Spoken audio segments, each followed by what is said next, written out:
Hey MG, come. I want to show you something, Mr. Genius. What? Oh, are you recording? Yeah. Remember last time we were debating on who is the real MG and who is the digitally cloned one?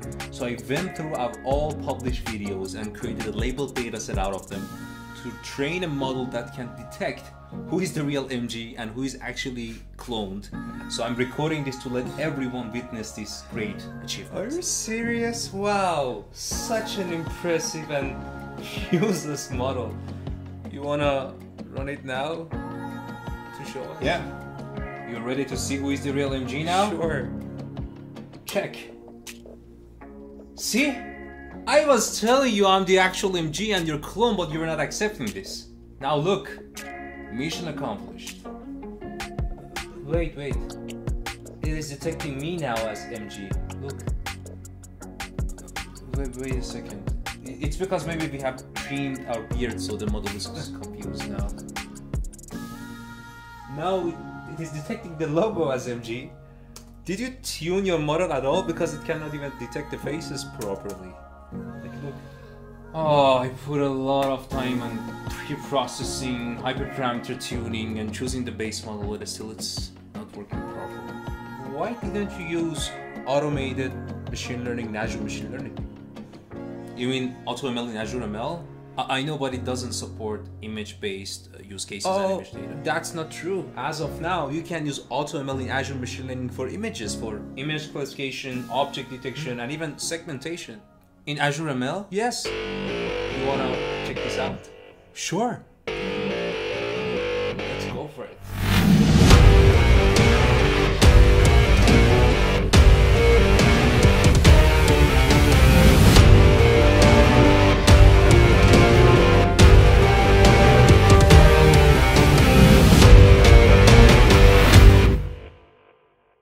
Hello everyone, this is MG, and as always, you're most welcome to another video.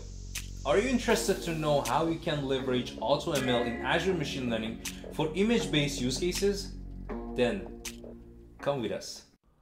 So before jumping to the code and executing them in a notebook, what I would like to do and start with is a high-level overview and very quick through the documentation about AutoML for computer vision.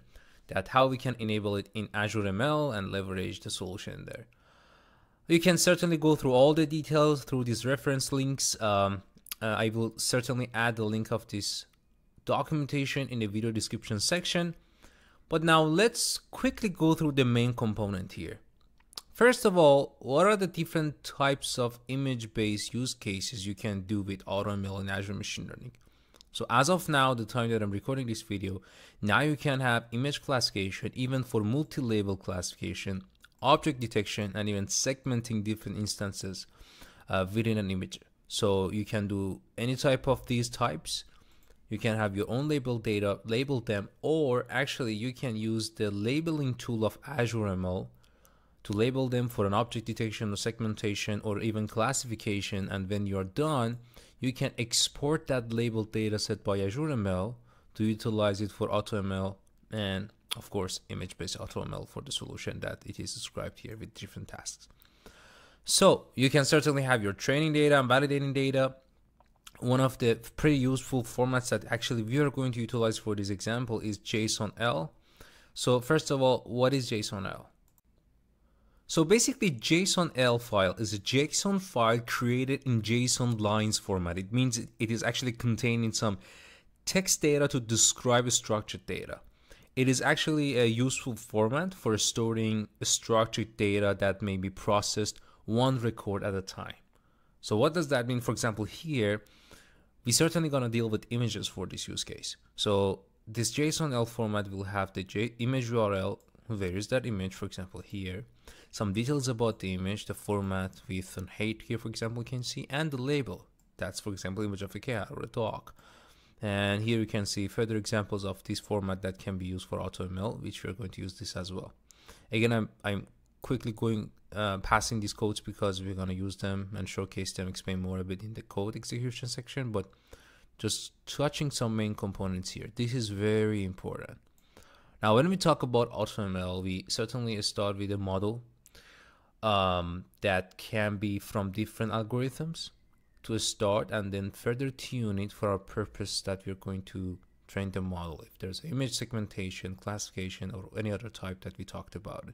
So which algorithms are supported in AutoML? Again, the time as of now, the time that I'm recording a video, you can see, again, I will post this link that you can see the details here for image classification. These are the algorithms supported in AutoML. You can specify which one you would like to let AutoML figure out and try if that's the best solution for you or not, or you can just specify one algorithm, up to you. And the same thing for object detection, instance segmentation, and this is what we're going to actually showcase you as an example for this video. Data augmentation, this is also a very important topic here.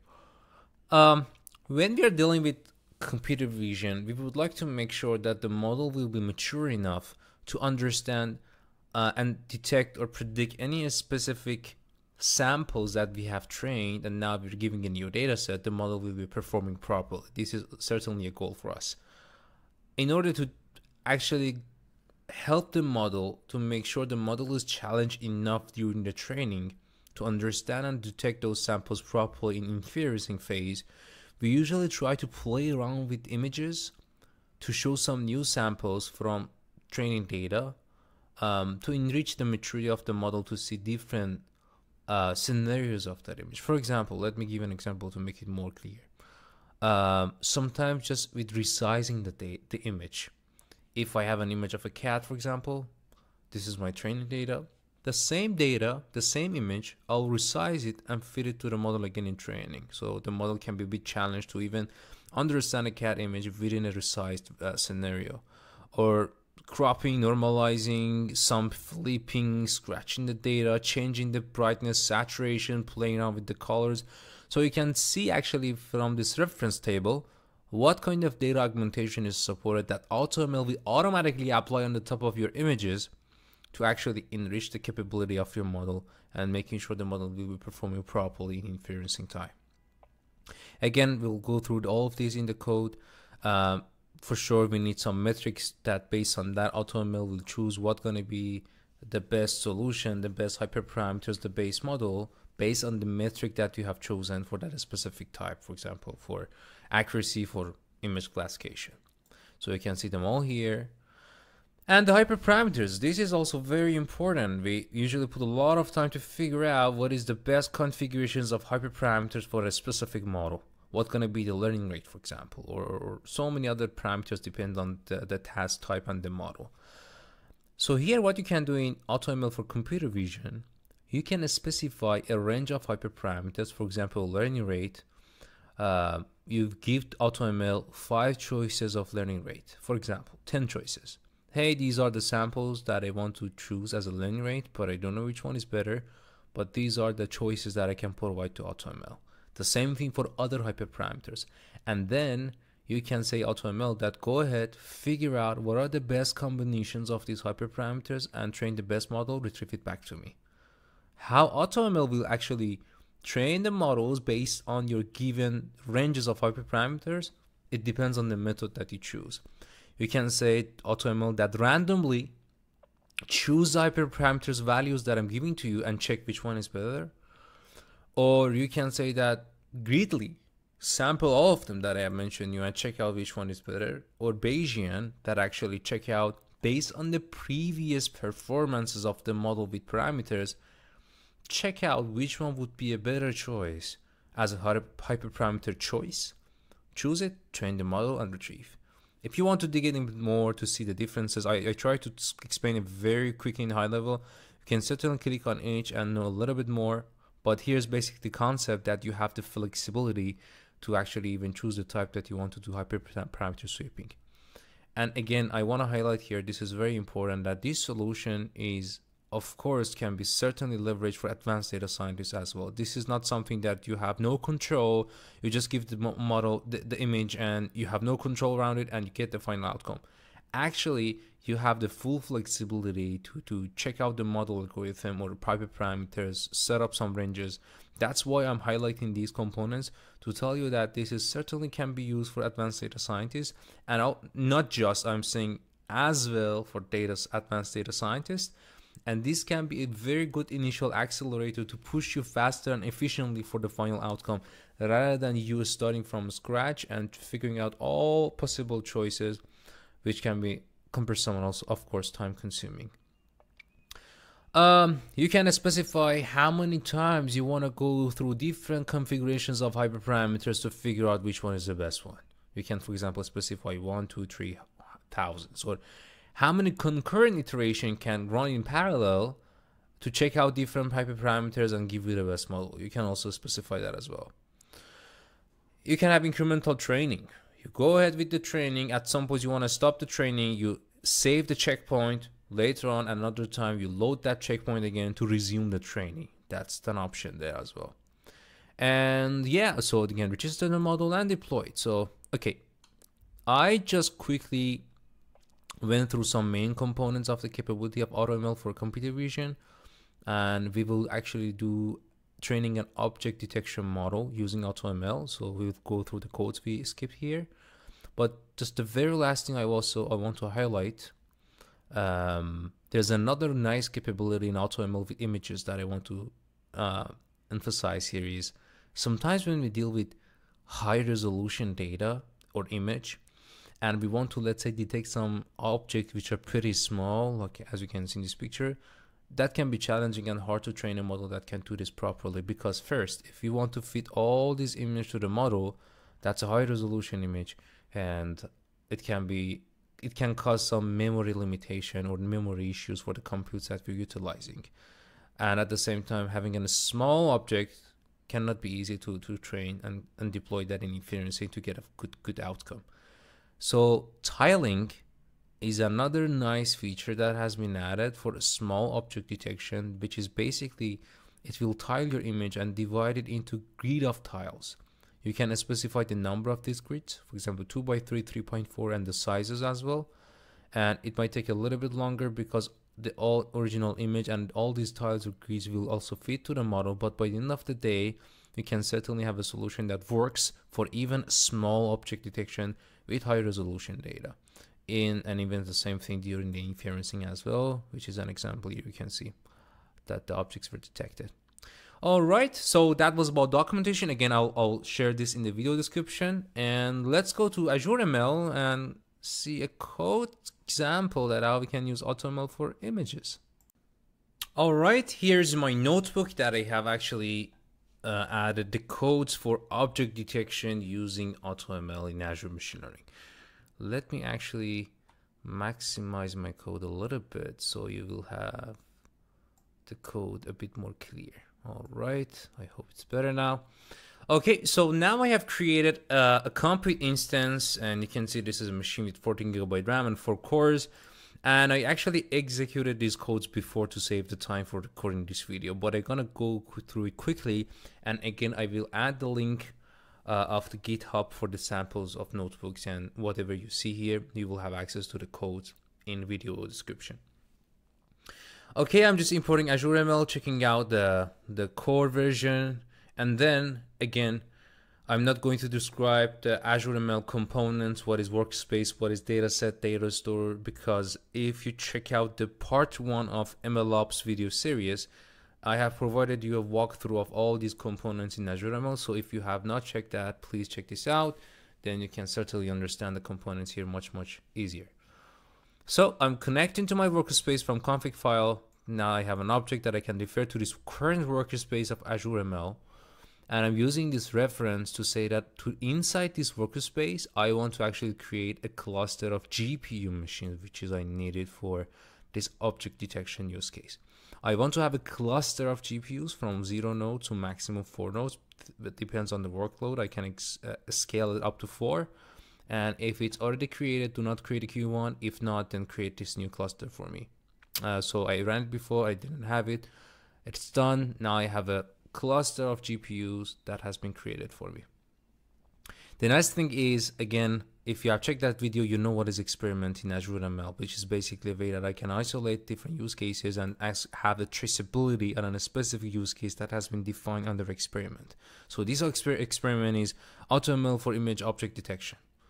I give it as is. You can certainly choose any name you want, and I want to have this experiment inside this workspace that I have defined here.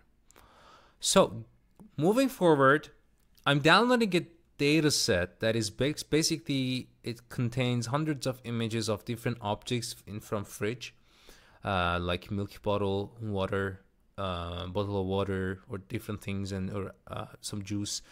And this is actually a zip file. When I download it, I will extract the files that I can see the images and annotation of those images. Again, if you don't have yours, you want to create one, that's okay. You can go to data labeling of Azure ML to manually label your images, the objects that you want to detect, and export them from there to use it in AutoML with images. But here, there's already images with annotations that I'm downloading, and I exported it. And when I was done, you can see that under these fridge objects, I have the images. Let me, for example, randomly open one. You can see, I think this is a bottle of milk. And then on the annotations section, you can see some XML files. For example, if I open one of them, you can see the coordinates, the mean and max of x and y coordinates of that specific object with the label has been added as an XML file, which is correlated to that image. So those are the images and this annotation folder, and these are the labels. So I have them all. Now what I'm going to do, I want to actually create, remember I told you about the JSON or JSON-L format that I want to create to utilize it for training. This is the code actually we can do this. I want to have both training and validation data sets separated with the ratio of 5, means 80% training and put 20% aside. And I am specifying a path where I'm going to put those JSON-L files.